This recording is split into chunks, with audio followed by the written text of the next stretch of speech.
yo creo que intentamos hacer un tabernáculo aquí. Por vía dificultad del espacio, lo dividimos en posición. En realidad esa es la posición, pero por motivo de espacio y para que se pueda ver, está en esa situación. Dios le bendiga, hermano. Amén. Lo que se ha tratado en esta noche, el tema, ¿cómo es el tema? Restaurando el tabernáculo de David. Restaurando el tabernáculo de David. ¿Usted recuerda lo que dijo el pastor en esta mañana? El pastor dijo muchas cosas, pero una de las que él dijo es sobre Dios le bendiga. ¿Está usted preparado para ese Dios le bendiga hoy? Amén. Ok, manténgalo así mismo, porque yo, de repente de aquí yo voy a decir, no, Dios le bendiga. Amén. Así que prepárese. Gloria a Jesús. Ese Dios le bendiga puede salir de cualquier lado. Amén. Donde yo siento un murmullo, que no sea alabando y glorificando a Dios, le puede salir el Dios le bendiga. Yo le doy gracias al Señor por esta oportunidad y debo confesarle que el tema de esta noche y lo que yo voy a tratar de exponer, quiero que sea según lo que Dios desea. Amén. Y no según lo que nosotros humanamente tenemos nuestra perspectiva. Aleluya. Restaurando el tabernáculo. ¿De quién? De David.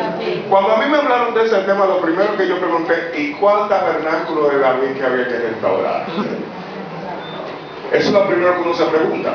Pero antes de que nosotros vayamos a esa parte, vamos a tratar de analizar, revisar algunas cosas sobre el tabernáculo.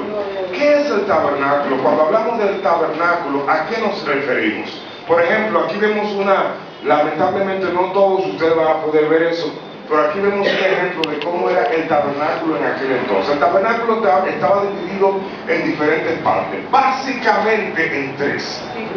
Cuando hablamos de su totalidad, el atrio, el edificio o la carpa, que estaba dividido en dos.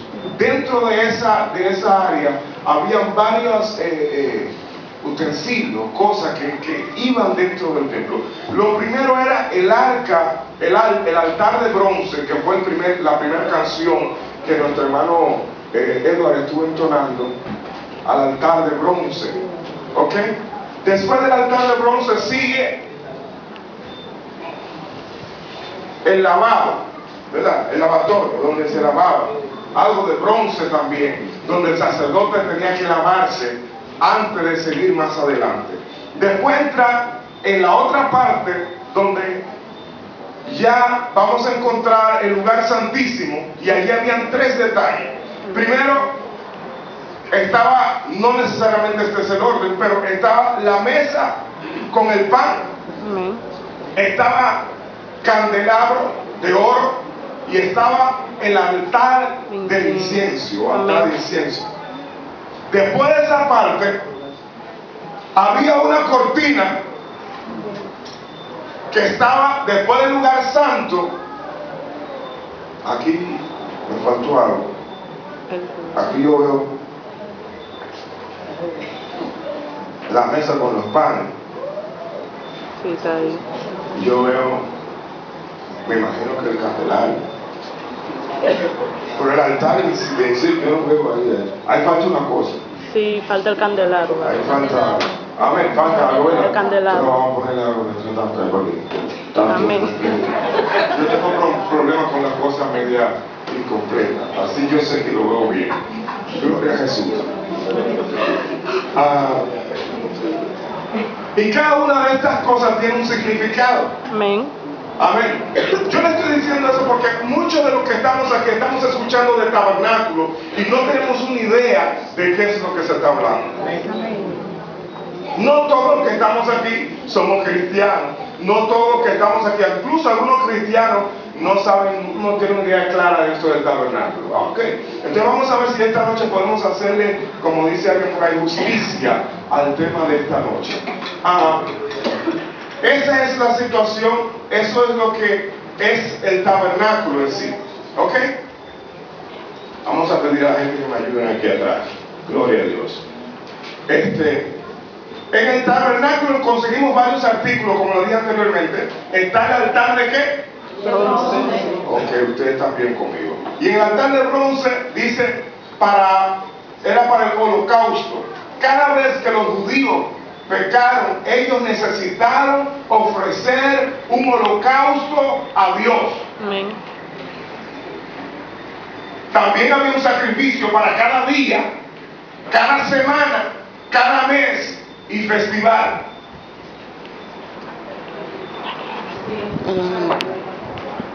Ahora, yo quiero que ustedes vayan conmigo y que asimilemos esto, porque si no asimilamos esto ahorita difícilmente vamos a entender el asunto.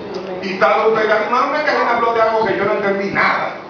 Ok, entonces estamos hablando del templo, vamos a llamarlo la casa de Dios, que es el tabernáculo, donde estas cosas que había tenían cada uno una función. Dice que el significado de esto, el altar de bronce, es arrepentimiento, pago por pecados, y está relacionado a Jesús con la sangre que Él derramó por nuestros pecados. Amén.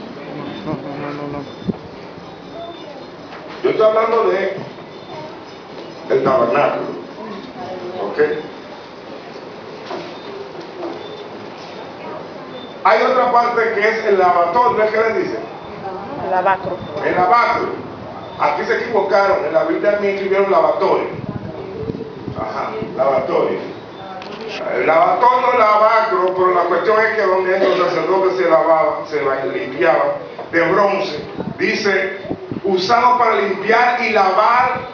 Los sacerdotes necesitaban lavar sus cuerpos antes que entraran al lugar santo. Como nosotros necesitamos ser salvos por la sangre de Cristo Jesús. Amén. Antes que entremos en la presencia de Dios. Amén. La gente, con la excepción de los sacerdotes, no pudieron pasar más adelante que ese punto. Solamente el único que podía pasar de este punto era el sacerdote, y no todos, porque había algunos que solo intentaban, pero no llegaban.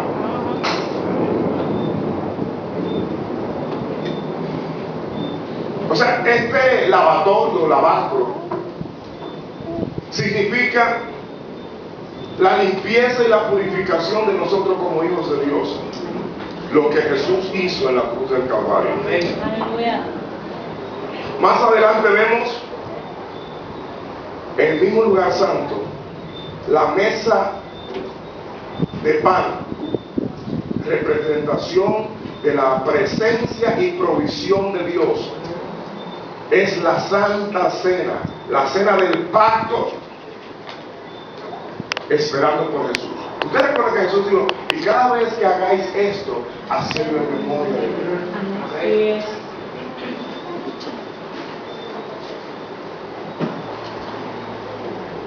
Después sigue el altar de incienso, que es intercesión por el pueblo de Dios.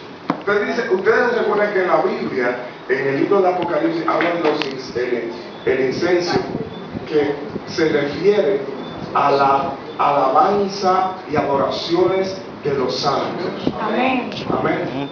Dice que es la adoración a Dios, oración y perdón.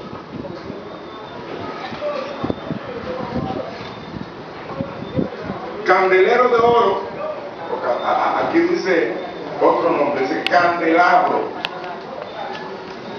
Okay. Dice que es la luz de Dios, fue alumbrada para siempre. Ahora bien, nosotros vamos a encontrar en la Biblia muchas cosas que parecieran como que no tienen sentido, pero todas son parte del plan de Dios. Amén. ¿Me están siguiendo, hermano? Amén. Entonces el tabernáculo estaba dividido por algunas partes. La primera, lo que guardaba todo, ¿cómo era? ¿El qué? Entonces el tabernáculo en sí estaba dividido en ¿cuántas partes? Dos. ¿El lugar qué? ¿Y el lugar cuál? ¿De ¿Cuáles eran esas tres cosas? La mesa del pan,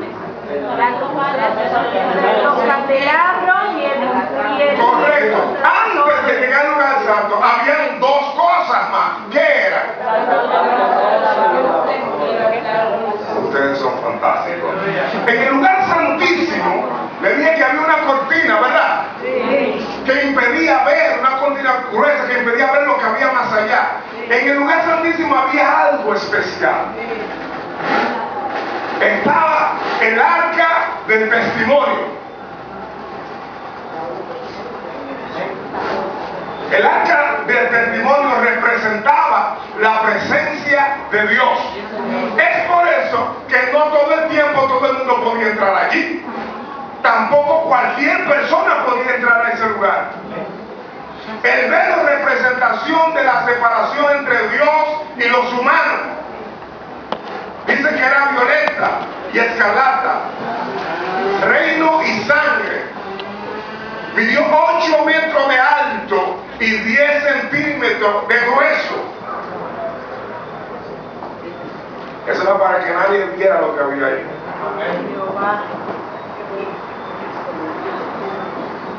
Pues se rasgó de arriba abajo cuando Jesús murió en la cruz. Gracias, Señor. Entonces finalmente tenemos el lugar santísimo, el arca del pacto. Aleluya. Dice que símbolo de la presencia de Dios, el sumo sacerdote entró enfrente del arca y solamente una vez por año. Ahora estamos en Cristo y Cristo está en nosotros continuamente. Bendito Dios. Déjame leerlo un poco porque yo no soy tan capaz de retener tanta información. Amén. Hay algunas personas que tienen la habilidad, como nuestra hermana Gloria, que casi tiene la Biblia completa en su mente. Dice que el primer tabernáculo, porque no fue este el único tabernáculo, ¿ok? Hubo otro tabernáculo después de este. Este se conoció como el tabernáculo, el tabernáculo de Moisés. Después hubo otro que se conoció como el tabernáculo de David. Y David quiso crear uno de piedra, un edificio a Dios, porque esto era una carpa, esto era una tienda que se recogía y mientras el pueblo se movía llegaban a cierto lugar y le ensamblaban de nuevo. Pero David tenía la inquietud y él quería hacer eso para Dios. Sin embargo, Dios no se lo permitió. Él quería, pero no podía. Habemos mucho que queremos, pero no podemos.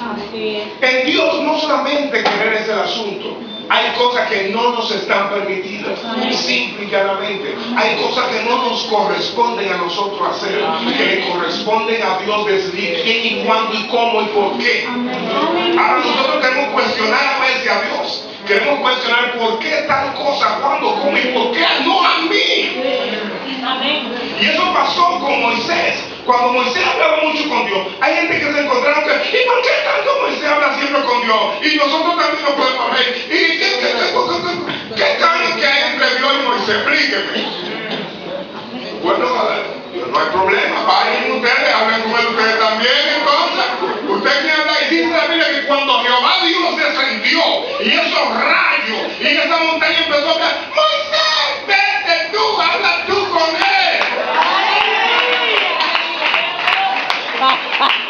A veces nos queremos meter en situaciones que no nos imaginamos cómo son.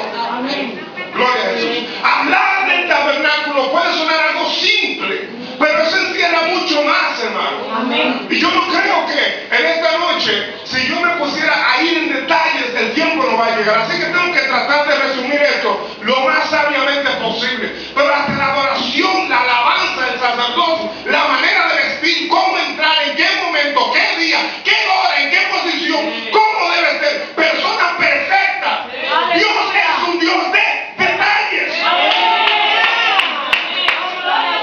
Y Dios no hace acepción de personas, pero no era cualquiera que podía entrar al lugar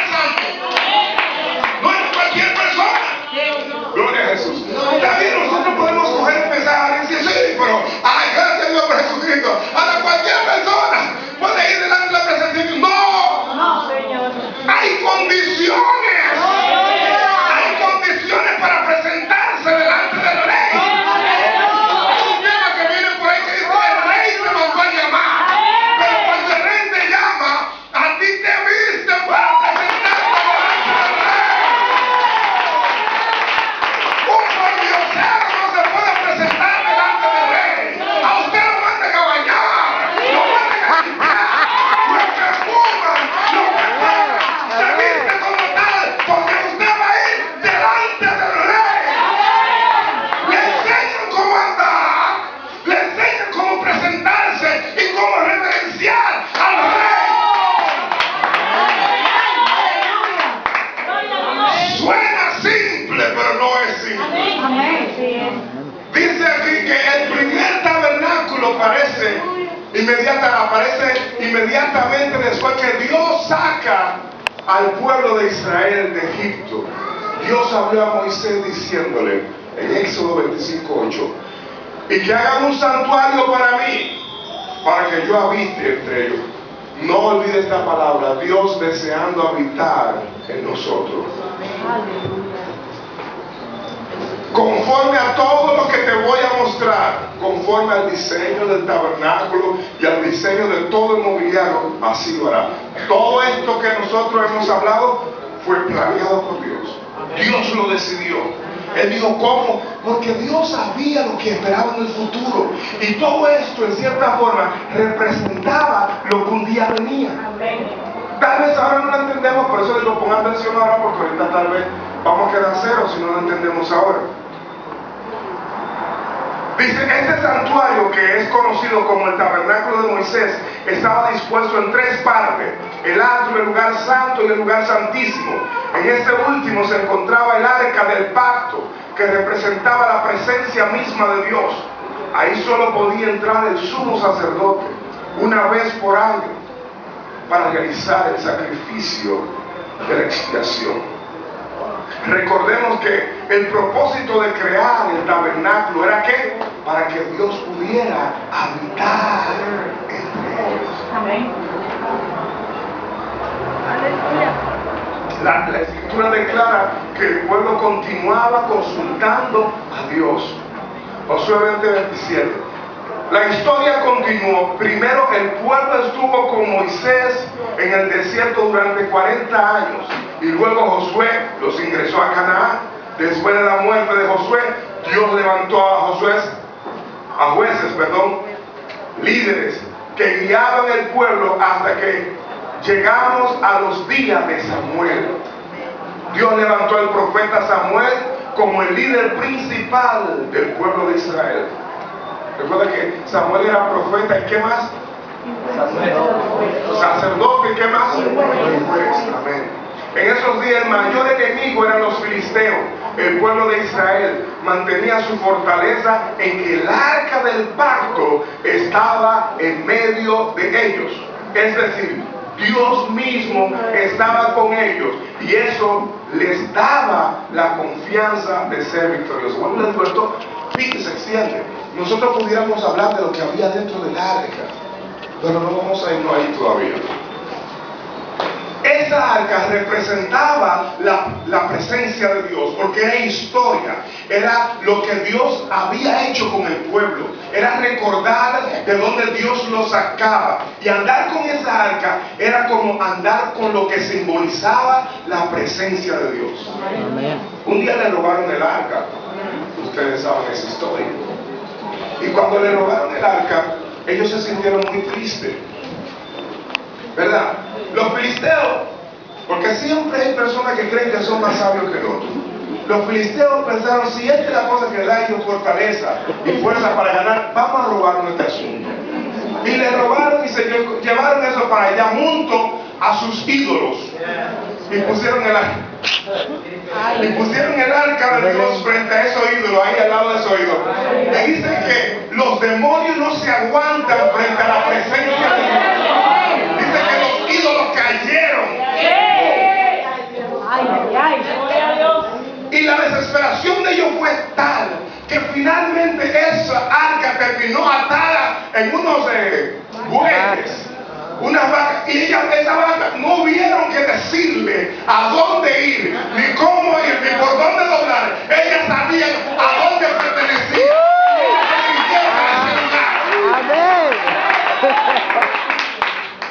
Aleluya. Ustedes, cuando Dios tiene el asunto, cuando Dios es que controla, dice 2 Samuel 6:1, volvió David a reunir a todos los hombres escogidos de Israel, 30,000.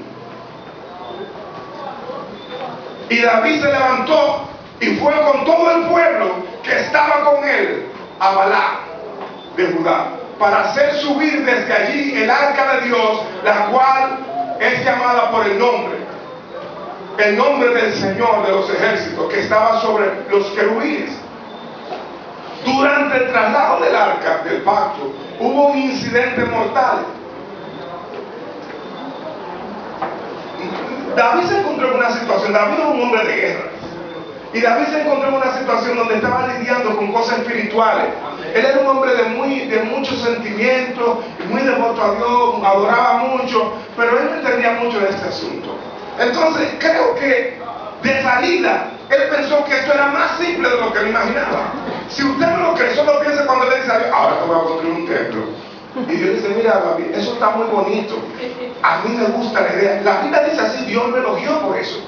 Muy bien, ese deseo es bueno y a mí me gusta. Tú sabes, como que tú digas, me gusta la intención. Cuando la gente dice, te vas a regalar un carro, me gusta la idea, manito, pero yo sé que tú estás arrancado, así que no te puedo orar para eso, ¿verdad? Eso fue lo que Dios trató con él. Mira, David, yo sé que tu deseo es grande, pero tus manos, tú eres un hombre de guerra, tus manos están sucias de sangre y no me van a levantar un templo, manos que están sucias de sangre. Y David era conforme al corazón de Dios, pero no era digno de construir el arca. Con todo eso, con todos esos salmos, con todas esas cosas que Dios le permitió, no, eso no se va a poder. Así que hubo un incidente que durante el traslado del arca del pacto sucede un hombre llamado Usa, tocó el arca y la escritura declara que Dios se enojó porque Usa no tuvo reverencia y ahí mismo murió, según de Samuel 6:7. Según la historia, si ustedes la leen, ustedes no se dicen, era que se iba a caer. Y el hombre, hay una canción que dice, por hacer el bien solo hice el mal. Él no le correspondía tocar eso, no era su asunto. El arca de Dios solamente ciertas personas podían tocarla. Hermano, esto es delicado. Habemos algunos de nosotros que quisiéramos estar en zapatos de otro. No codicie, no desee eso, hermano. Dese tranquilo, alabe y glorifique a Dios donde usted está. Haga lo que Dios le puso a hacer, porque lo que Dios le puso a hacer, para eso fue que lo llamó. Entonces, este hombre, con muy buena intención, el arca se zafó, y él dijo, yo la agarro. Y Dios dijo, ahí te mueres. Y así se murió el hombre. Y suena como injusto, pero Dios es un Dios de reglas. O sea, para que ustedes me entiendan mejor, porque esto a veces hay que ponerlo en algo más práctico. Cualquiera que intente usurpar o ocupar el lugar del pastor tiene problemas. Aquí solo hay un pastor, no dos. Cualquiera que tenga un ministerio oculto, como que quiera pastorear, hay un problema aquí. Porque Dios tiene en esta congregación un pastor, no dos. Y usted se mete en problemas. No sé si usted me está entendiendo. Eso es lo que le pasó a este hombre. Por más buena que la intención, porque el pastor no lo hace, entonces tengo que hacerlo yo. El pastor se tardó mucho, entonces yo ese es Dios. ¿Usted se recuerda de Saúl? Saúl estaba allá en la guerra y había una pelea, estaban perdiendo y estaban esperando a Samuel para que ofreciera sacrificio. Samuel se dilató mucho y como Samuel se dilató, dijo, padre, vamos a ver esto, yo mismo ofrezco un sacrificio aquí. Y él ofreció sacrificio sin ser sacerdote. Y cuando llegó Samuel, dijo, mi hijo, ¿qué tú has hecho? Dios terminó con ese hombre ahí mismo. Dios lo desechó. Dios no quiero más. Usted mira asunto, hermano, es que parecen simples, pero no son simples. Hay gente que quiere bailar en todas las fiestas. Hay gente que quiere tocar todos los instrumentos.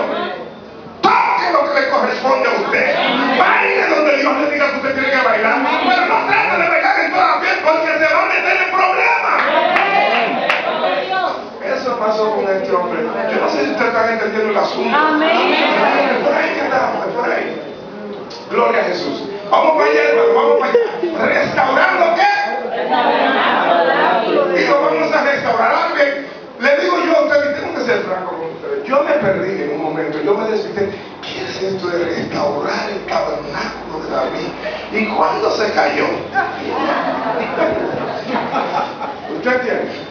Y yo traté de entender este asunto lo más que yo podía, hasta que yo fui y encontré una cita bíblica que me ayudó mucho en eso. Y yo, pero mira, en la Biblia nos habla de eso. Yo la gente decía, en Amos, el capítulo 9, versículo 11 nos dice, en aquel día yo levantaré